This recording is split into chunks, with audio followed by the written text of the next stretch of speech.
ClueCon Weekly, the FreeSWITCH community's official web show. Tune in every week for updates in the FreeSWITCH project, interesting presentations, and interact with members of the FreeSWITCH community. ClueCon Weekly is brought to you by FreeSWITCH Solutions, the officially endorsed consulting firm of the FreeSWITCH project. FreeSWITCH Solutions solves problems so you can focus on your business. Visit freeswitch.com for more information. The ClueCon WebRTC and Telephony Developers Conference. ClueCon is held every August in the Windy City, Chicago, Illinois. Meet the developers of all your favorite open source telephony projects, make the connections you need to meet your business goals, and see the latest and greatest technology in WebRTC and telephony. Visit ClueCon.com for more details.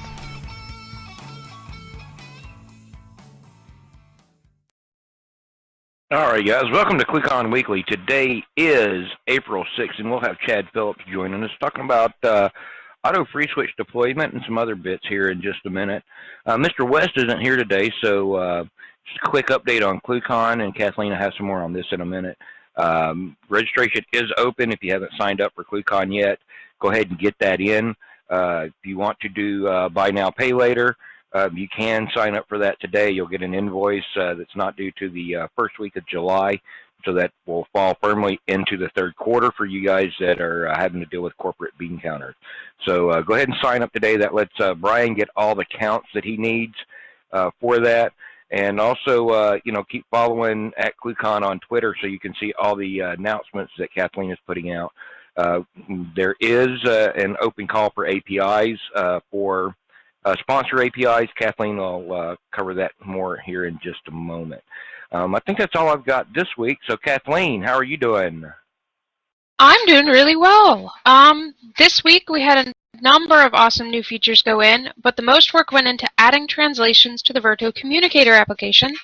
And we definitely could not have done it without help from our community members. So far we have English, Spanish, Portuguese, Italian, French, Danish, German, Polish, Russian, Swedish, Indonesian, and Chinese.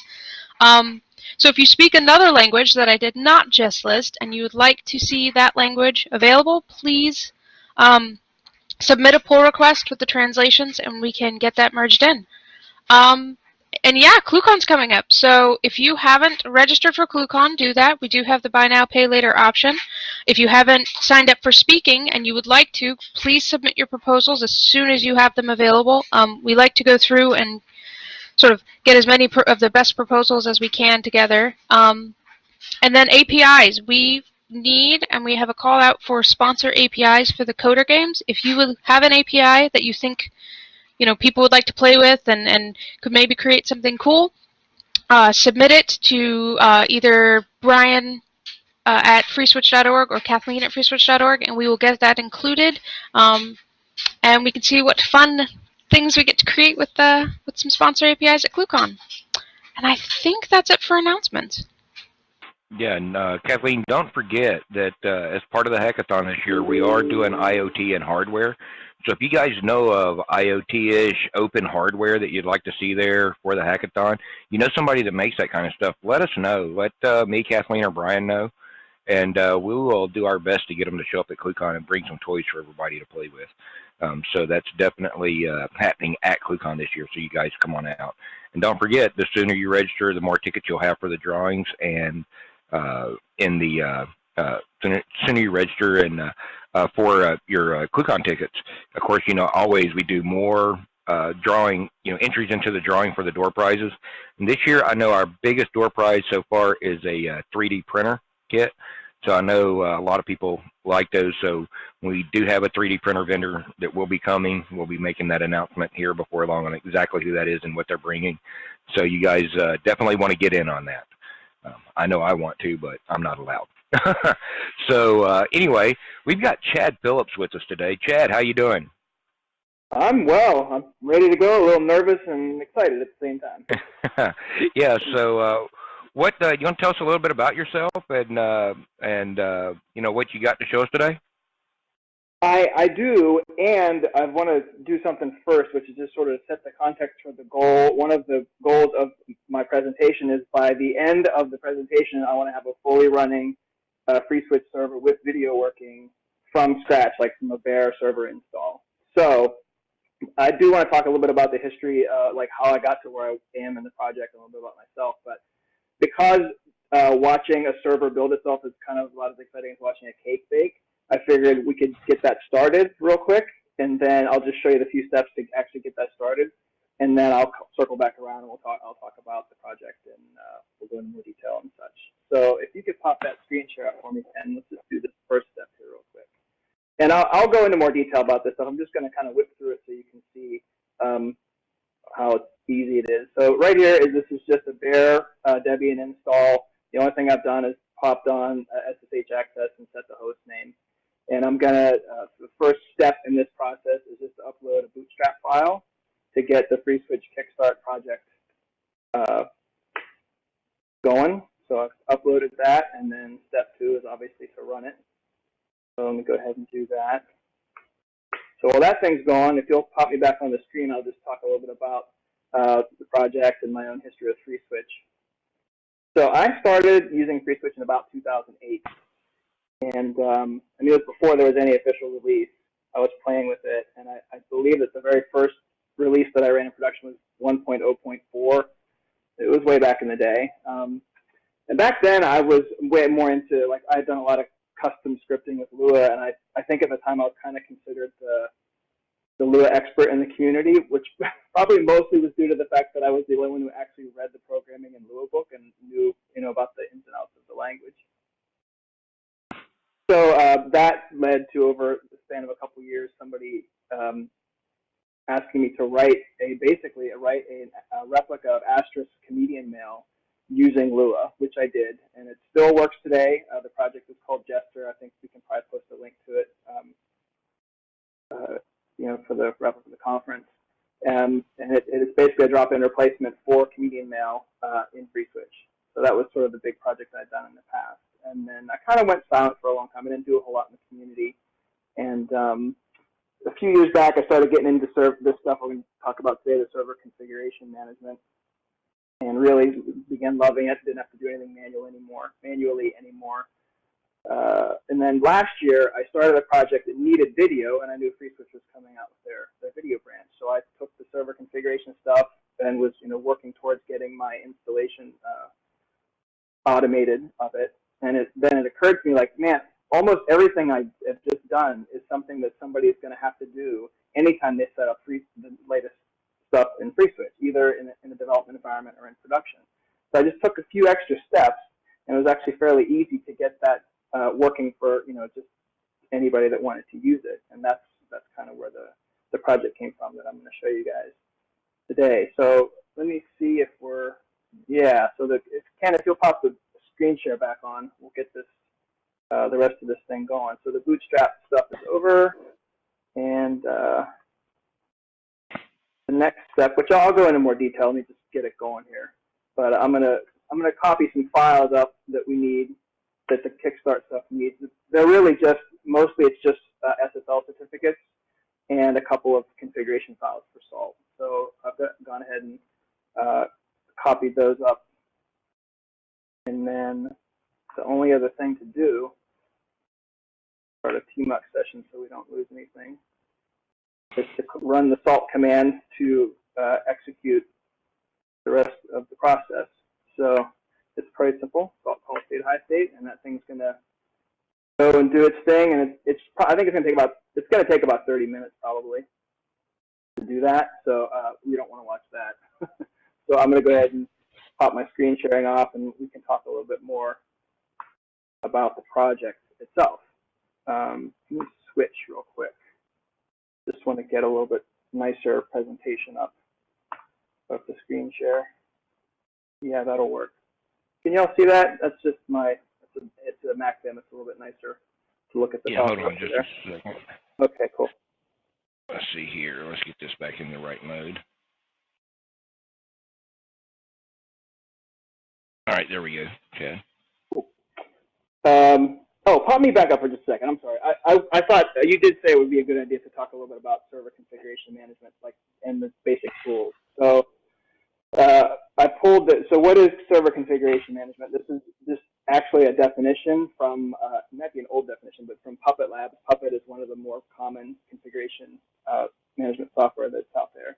And so from Puppet it says, configuration management is the process of standardizing resource configurations and enforcing their state across IT infrastructure in an automated yet agile manner, which is a bit dry, obviously. To me, it basically means that instead of running a command on a server, you write code that tells some software to run that command on the server, and that has some really big advantages.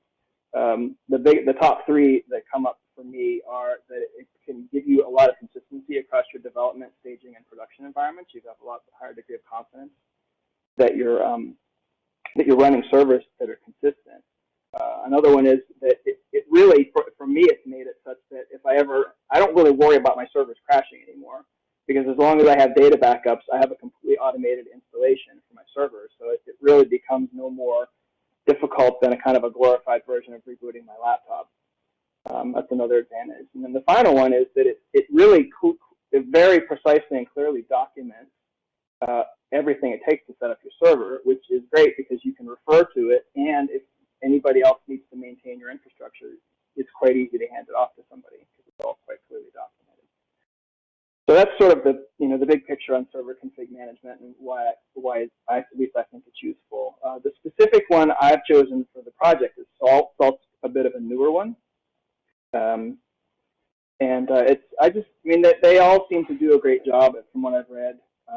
And Salt's a little bit newer. It seems to have solved some of the challenges of the early ones in terms of being a little bit easier to learn, and they claim it's quite efficient. Like you should be able to run command and have it run across hundreds of servers in seconds, which I've never tried, but I really like it. I mean, it's quite easy to understand. I'll show you some of the configuration files as we go, and I think you'll see that they're actually pretty readable. It's really barely programming, honestly. It's more just like a formatted description.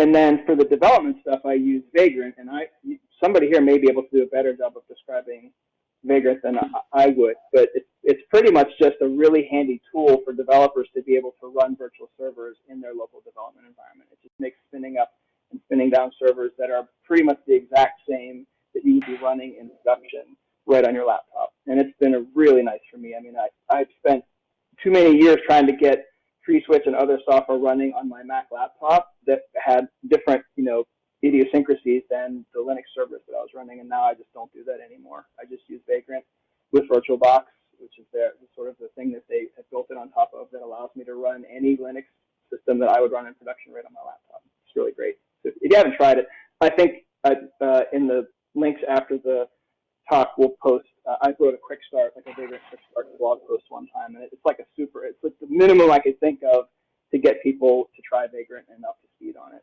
So if you haven't tried it and you're a developer, I definitely recommend playing with it a little bit. So with that, I guess I'll just show you guys a little bit about the structure of the project, and then feel free to jump in with any questions. And I think that one of the things I want to share is I am not and don't consider myself to be an industry expert in any of this stuff. I'm all self-taught.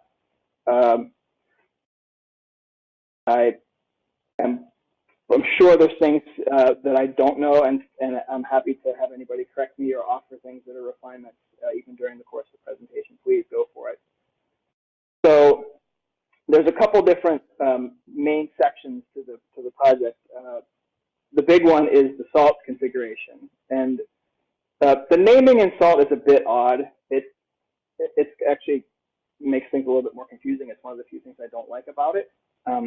So I wouldn't get too attached to the names that I'm using, but I'll just use them for reference. So the main configuration files, where you tell Salt, this is what I want you to do to the server, are called state files. And I'll give you a brief look at one here. This is just the first section of the actual configuration for FreeSWITCH.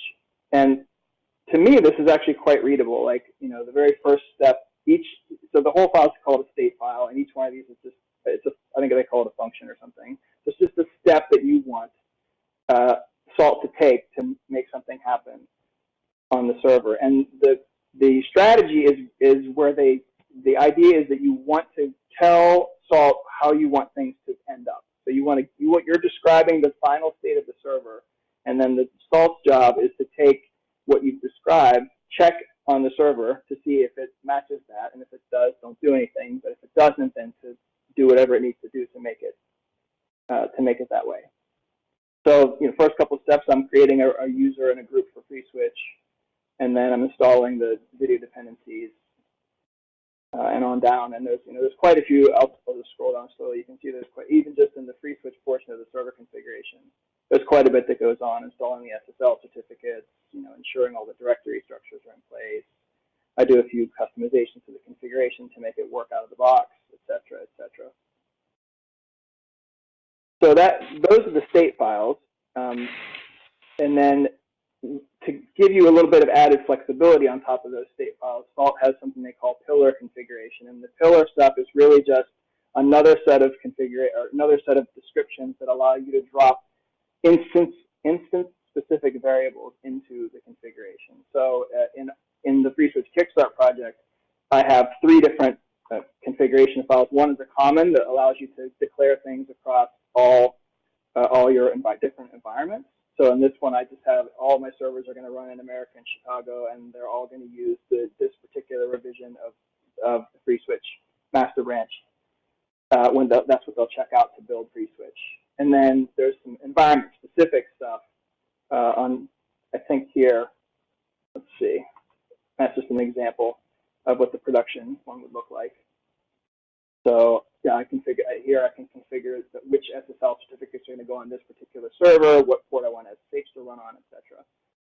And then there's a file similar for the development environment that allows you to put whatever you want on your development server. Perhaps you want to run on a different port, or you've got different SSH access or something. So that's the main structure of the Salt configuration, and you can actually run it like any server that has a Salt installation on it can run these state files and pillar files, and as long as you've got the FreeSWITCH, the descriptions in there and Salt installed, you can run there. And that's kind of what the purpose of this bootstrap script is here, which I ran, which really just goes through really quickly and downloads the FreeSWITCH Kickstart project, and then makes sure Salt is installed. Does a few simple things related to the Salt configuration. So with those 2 things in place, you can build a fully functional FreeSWITCH server pretty much on anything. And then the final piece to the project is I just wrapped all of that in some convenient scripts for Vagrant that allows you really quite easily, with almost no customization. You really, frankly, don't have to do any customization at all to have a fully running FreeSWITCH server on your local machine. They've got a script that boots up the environment, one that knocks the server out, just deletes it if you don't want it anymore, and then a script that does the management for it.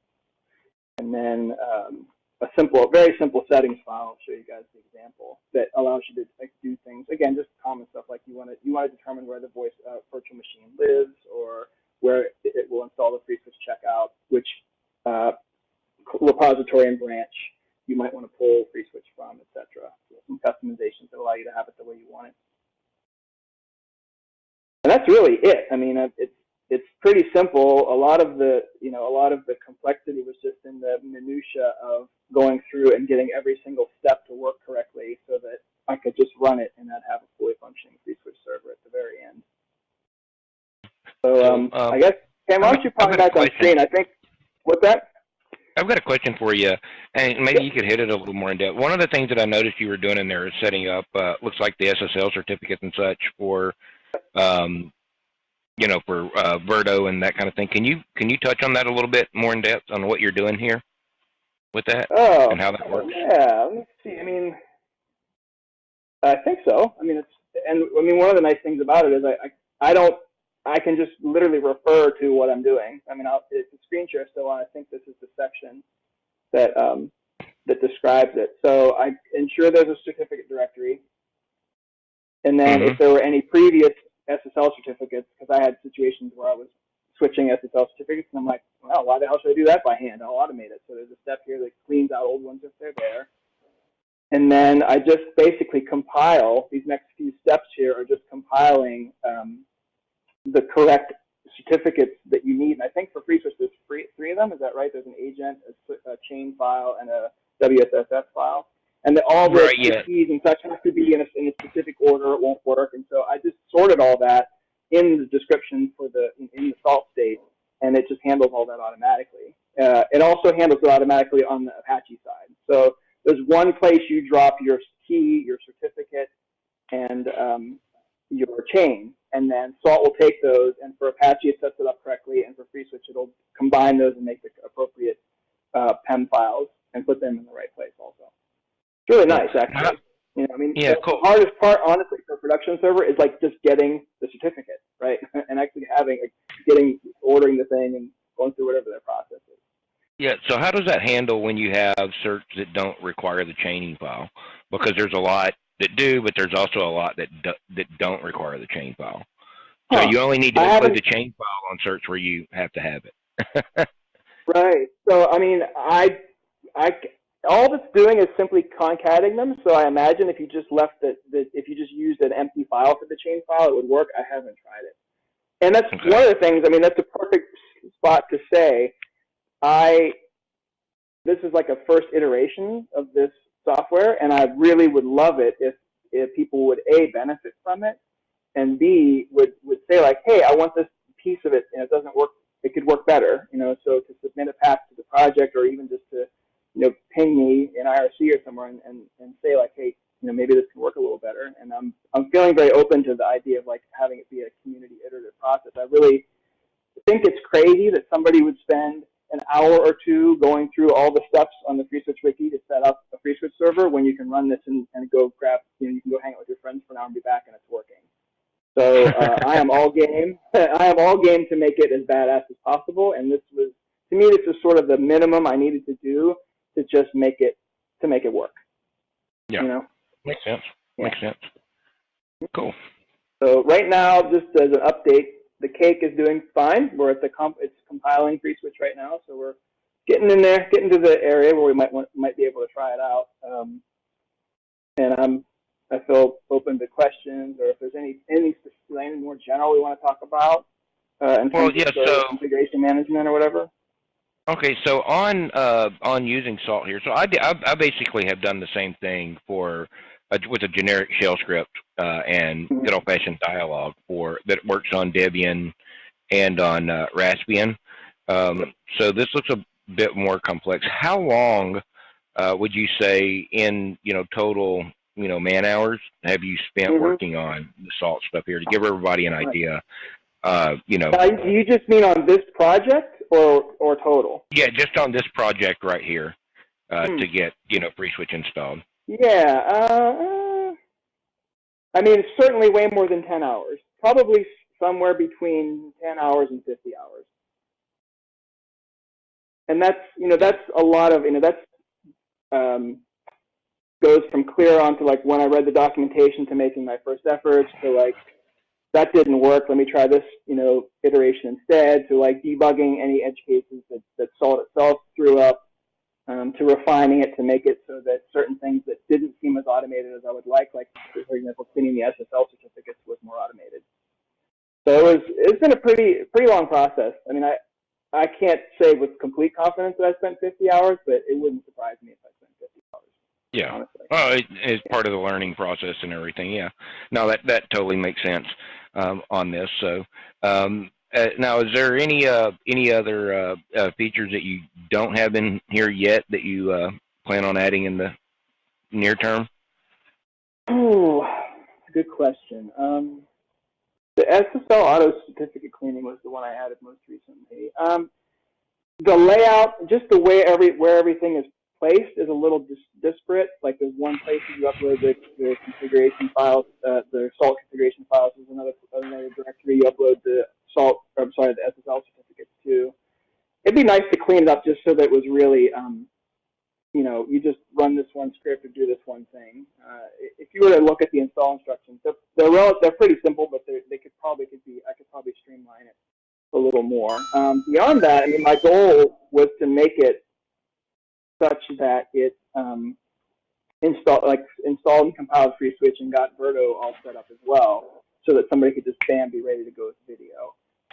I think on the development server, it gets Verto set up and the original two demos, the Verto demo, or sorry, Verto Communicator set up, and the original two Verto demos also get set up, although I haven't checked those in a while. So there's all kinds of directions you could take it. You know, I don't have any specific plan to do other things, but I'm very much welcome contributions that make sense to extend it in other ways. So for example, I'm just using the default configuration with a few minor tweaks to be able to handle specifying an IP address and like setting a default password in the easiest way possible.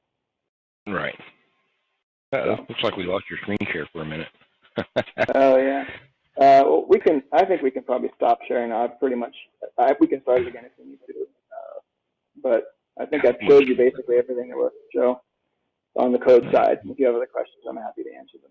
Check in our Facebook. Still compiling FreeSWITCH. It's probably the longest part of the process is just letting and I love, to me, like, I'm already standing on the shoulder of giants to do this. I might have spent 50 hours, but like you guys did all this work to make the build work, you know, and all this complexity across platforms, and Salt did all the work to make the configuration management easy.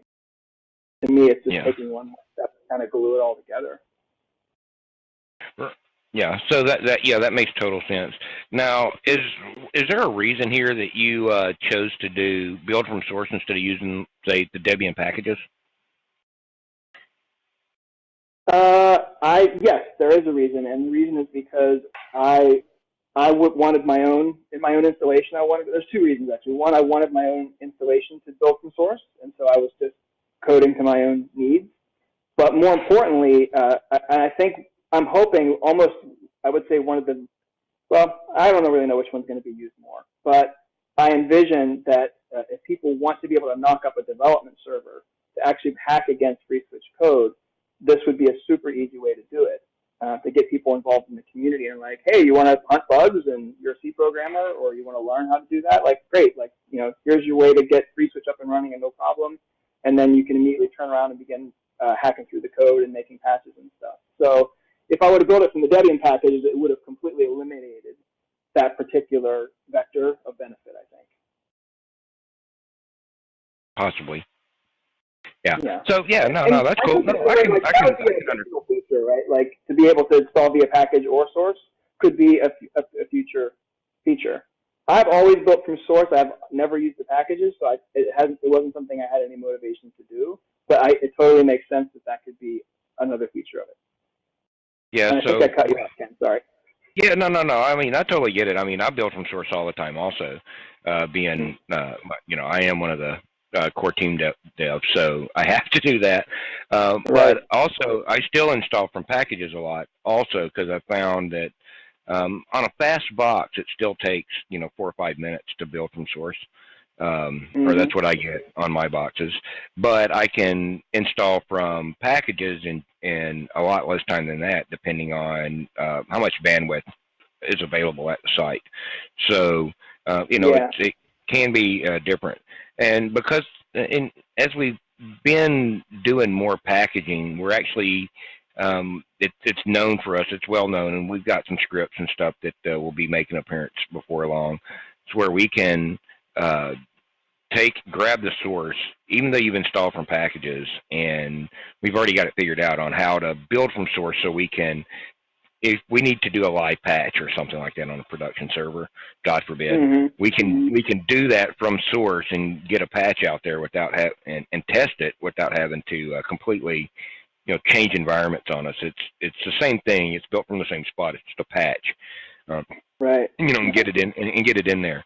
So, and then that way we know exactly what we need to roll in to resolve that issue in that environment. Because, as much as we would like the source install to be identical to the packaged installs, the package installs have their own, and the code's no different, but the environment is inherently different because now you're installing things into different locations, possible different ownerships and permissions, etc. So you still have some things to pay attention to there, and it can be a pain sometimes. But at least and so that and I'll chime in there and say that I'm already paying attention to some of those in this project. Like there are things that I do conditionally based upon whether it's a Vagrant installation or just any old development installation or a production installation. And so that's one of the benefits of using, I think, the configure. I mean, you can do it all. I still have another company that does all of it. I have all my server deployments running just from bash scripts. I mean, it's totally doable. But I don't get, like with Salt, I get like really clear error reporting when something goes wrong. I get really easy way to do requisites. Like, if I don't do this unless this happens first, it just really makes the whole thing so much easier. It's kind of like they've seen all the things, you know, that you did in the bash script that were like, that then screwed up, and then figured ways to automate it and make it clean and such. Yeah, that makes sense. Yeah. And I frankly, I agree with you that I wouldn't want to. I mean, one of the things I can't say I don't like it about this, because it does what it's built for, but it's a pretty time-consuming process, and it can be error-prone. Like, I'm not sure at the end of this we're going to have a cake that's fully baked. You know, I mean, I'm keeping a kind of an eye on it. It seems like everything's going well so far, but there's almost 100 steps this thing has to do, and all kinds of things can go wrong. You know, there could be a network error. There could be a package upgrade that breaks something. That just happened to me yesterday. I was doing a test run, and the Grunt client that is used to build Verto Communicator changed something, and like it just blew up.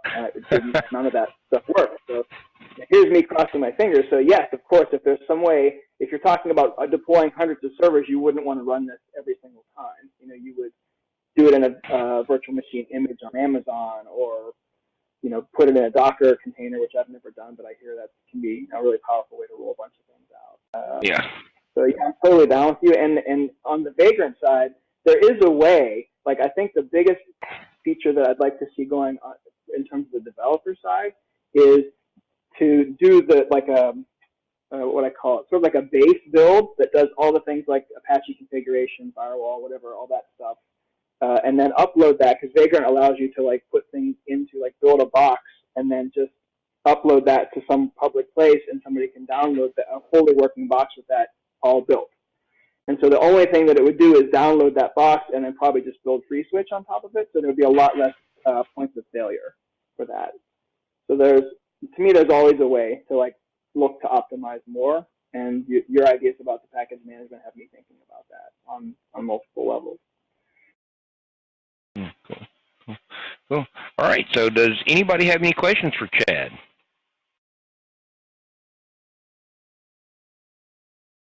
And, you know, all right, I guess nobody has any questions, because what you're doing is, I guess, really straightforward. I'll ask one more question, and then see if you're ready baking your cake.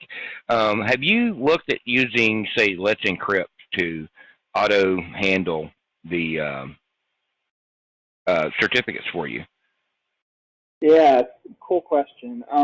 That's probably one of the 2 or 3 things that's the most just labor-intensive about things left. And I will mention, though, that on the Vagrant side, like if you're just installing a development environment, you don't have to do anything with SSL certificates. I include default certificates that will work just fine with the domain, the local domain that's automatically configured for the Vagrant installation. So on that side, it's pretty automated and covered. On the other side, I've heard of Let's Encrypt, and I haven't checked it out yet. It sounds like you're saying there's sort of an API that you can say, give me a certificate for this domain, and it just gives it to you. Is that kind of well, they have a script. Well, Let's Encrypt is backed by Mozilla and Facebook and several other people. And basically, it's an open certificate authority. So they've got their root CA out there. It's in all the major browsers now. So what it allows us to do is basically get a free, single CN or multi-CN certificate for a single machine. So they won't let you do wildcards yet, and they're only good for about 120 days. So you got to renew them starting at about 90 days. But when it comes to WebRTC and doing things like Verto, the browsers have gotten to the point where you can't do WebRTC without having, at least with media originating from the browser, without having SSL, proper SSL. That means you got to have certs. So you can work around that with self-signed certs by going to the WebSocket server in FreeSWITCH directly, and you know, okaying that and caching that for later. But unless you do that, you got to have the same cert that's on Apache, and if you got a different one there, it's just a big pain. You know, with self-signed cert. So going to something like Let's Encrypt just simplifies that process, because you basically tell it, here's the host name that I'm on, here's my email address, generate me a cert, and then if you're running Apache or Nginx, it'll automatically set up Apache or Nginx to use it. And then for FreeSWITCH, it won't do it. It just leaves it out there in the etc Let's Encrypt folder, and they provide a Python client for their API, so you don't have to do anything. You just execute the Python and wait for it to respond. And so it's really, pretty cool. really, really sounds like it'd be worth checking out. I do mine. I have a wildcard domain that I do all my stuff for WebRTC on, so I haven't had to go through the same kind of some of the pain you're talking about. But it sounds like a great idea in terms of further. I've gone to just using that on boxes where I don't care about having a wildcard cert, because it's a lot easier, and well, it's free, so I can have one for any host name I can come up with, and wow. If I disappear for a second, you guys excuse me, it's getting a bit windy here. And I live in Tornado Alley, although there's no tornadoes predicted for today. Oh my goodness. But hey, perfect. You timed it perfectly, Ken. Like everything just finished. So what I want to do is two things. So let me pop up a quick screen share. This is, let's see, it'll load for me. Yep. There we go. Let's see. Just got to find the right one. I think it's this one. Yeah. So if you can throw that on the screen, just for a second, I'll show you. This is the very end of the output, and basically it's saying, hey, I checked against 95 states. 87 of those I needed to do something about, and none of them failed. So yay, holy crap, it actually worked the first time. It appears that I may be actually able to show you a running video installation from scratch. So, and there's a whole lot of output above that, but I just kind of wanted to show you that, you know, you get some color coding here on the ones that worked, and it gives you a little report at the bottom. If there were errors, it would show you those in red. If there were any that, the other thing I think I mentioned, but I didn't go into too much detail about, is that in Salt, and I'm guessing most other software that does this does the same thing. You can basically say, like, this configuration piece depends on this other one working. And so oftentimes if you're running a bunch of steps and one doesn't work, you really don't want to do anything after that, because it'll just file things up that you have to go back and delete files, and like it just completely screws it up. So setting it up as a sort of a dependency chain, I can say, like, hey, if for some reason the FreeSWITCH build failed, don't do any of the things that the FreeSWITCH build depends on. And so you would get a report. It would show you, like, this one failed because it was waiting on this state that didn't make it. And it's usually pretty easy, even if something bombs, to go back and figure out, you know, like pinpoint quite easily where the problem was, and then perform the fix. And then to keep going, you just simply run that very same command I ran initially, which is that salt call state, that high state, and it'll go through and say, all right, these are already done. They already look fine. Oh, there's the one. That's not done. I'll do it again, and then it'll run all the dependencies that didn't go either. So I guess, I mean, in that sense, it's sort of similar to how you might think of package management, right? Like it's got that kind of intelligence built into it. It's actually quite nice. I mean, the truth is, I do this across any server I care about. Like, if I'm throwing up a virtual machine just to play with something, I won't. But if it's anything I care at all that I want to be dependable, then I write up a salt configuration for it and have salt do it. Because things change all the time and there'll be breakages, but when the breakages happen, it's just so ridiculously easy to pinpoint where it is, rerun salt, and it just works. Almost all the time it just works. It's quite cool. So let me try one more screen share here. Let's see if this actually worked. I'm actually kind of excited. Okay, I got to find the address, and I'll throw this up for you guys too. I guess I can just put it in the chat window, the address of the server. Does that sound reasonable? Yeah. Throw it up here in the chat window. I haven't tried it yet. but this is where we should have a fully working Verto communicator. Let me try that now. Yeah, so anybody that's going to pop in there, please keep your microphones muted because we'll get double audio, so we can avoid double audio. So,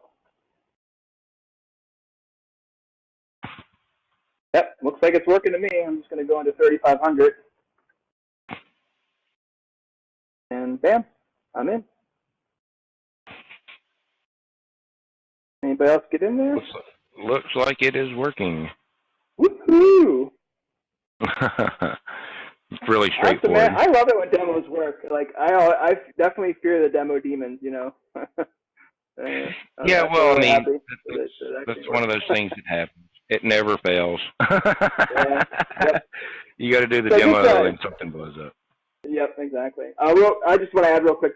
This won't stay up. Like if you guys or anybody who's watching this, you know, tomorrow or whatever, this server won't be up.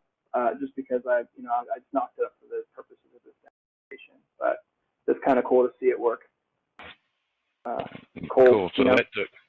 Well, so you started that probably. It took maybe a whole 30 minutes for that to run in the background. Maybe a little bit less than that.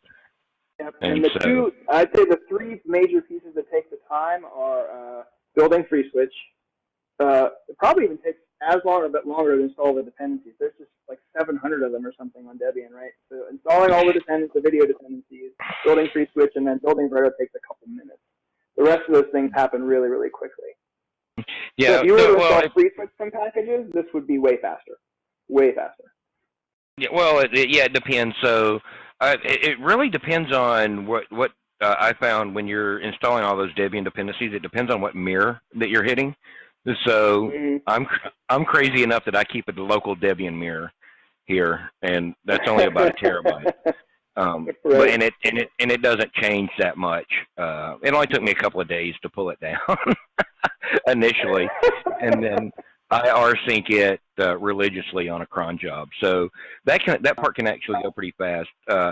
FreeSWITCH itself, if you use the build optimizations in there, which you may or may not want to use, you can do, depending on your hardware, you can do like, with configure, you can use, with bootstrap and configure, you can use, with bootstrap, you can use -J, which works like make-J. It parallelizes the bootstrap, so it runs much faster. And with configure, you can use the -C command line arg.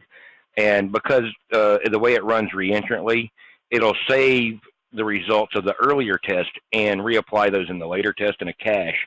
So that speeds up configure, because configure can take a while to run. The next you said that configure with a capital C, like a capital C flag? Yeah, -C.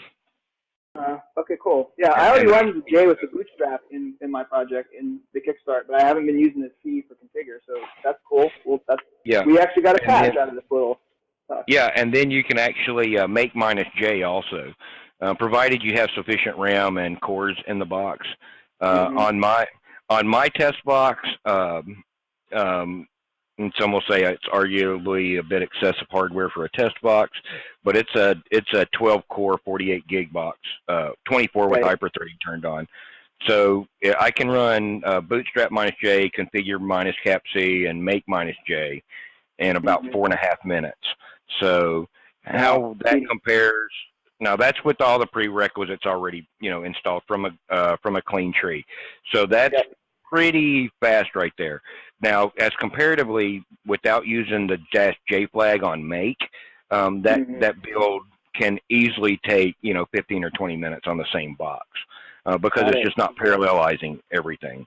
Now, I have done some testing on Raspberry Pis for you guys that like this sort of thing. Do not try to run make -J unbounded building FreeSWITCH on there. You will blow up because the Raspberry Pis just don't have the RAM and number of cores to hang with that. You will get internal failures in GCC as it runs out of RAM.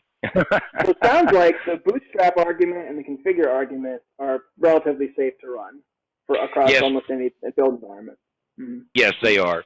The bootstrap is just a shell script, and it parallelizes, forks out some additional bash, scripting, that's internal to it to make it run faster when you do the -J. With make -J, it's fairly safe to run make -J on the different Linuxes. The only thing you really got to pay attention to is you need at least a gig of RAM to do that, and you don't necessarily want to do an unbounded make -J if you've only got a 2-core box. You probably want to restrict it to like -J4 or something like that, 2 times the actual number of cores you have. Right. So. Cool. And so you can do that, and you can speed it up. Then the other biggest thing that I've noticed as a time killer on installing FreeSWITCH from source is actually going through the dependencies and grunt build process for Verto Communicator. And just getting the depths out of NPM can be so stinking slow at times. And yeah, I agree with you. It's NPM. It's the way that NPM works. And I've looked at ways to do mirrors on that, and I haven't found a good way to do that yet. Because I would love to have a local mirror for that, just so I don't have to wait. Yeah. It's really fun talking to you, Ken, because it seems like I'll talk to you for 10 minutes and get another idea. Just in that little section there that you just talked about, I realized that Salt, one of the things Salt does that's nice is that it gives you some metadata about the environment that you're in. I think it's another one of the weird terms, it's called a grain. And basically, it can tell you what operating system you're running. I haven't looked deeply into it, but I'm almost sure that it'll tell you how many cores you're running and how much RAM. So I'm thinking I could use that in the Kickstart project. I just detect if there's more than n number of cores, then add that flag, and if there's more or cores and RAM, then go ahead and throw it in there, and we'll speed everything up. So thanks for that little pointer. Cool, and I'll try to get that included in the project as well. Yeah, cool. Yeah, well, hopefully some other people find that useful too. Find your tool useful. That we try to put stuff like this out there just to make it easier on people to install FreeSWITCH. So Vagrant, Salt, what's the other one? There's 5 or 6 or 7 different tools that do similar things out there that people use. Whatever works for you in your environment, use the proper tool. You want to use a screwdriver when you need a screwdriver, not a hammer. So, that kind of thing. So it's always cool to have those kind of things. So, all right, guys. So I think Chad's about done here on this, so we can start wrapping this thing up here for the day. But before we do, does anybody have any questions for Chad or the FreeSWITCH team? I see Michael Graves hiding over there. He should probably chime in here too if he's got a minute.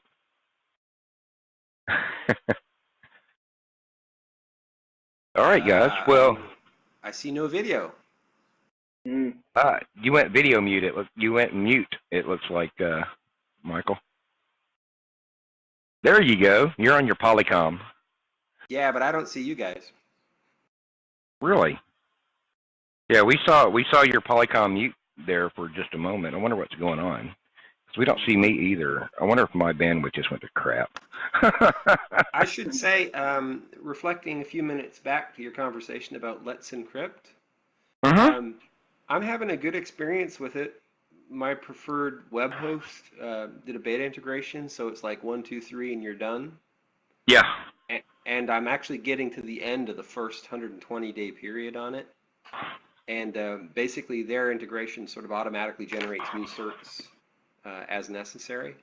And they're saying their integration is a beta only because Let's Encrypt itself is officially in beta. Right. It seems pretty sweet. Oh yeah, I've been using the Python. I think it's in Python.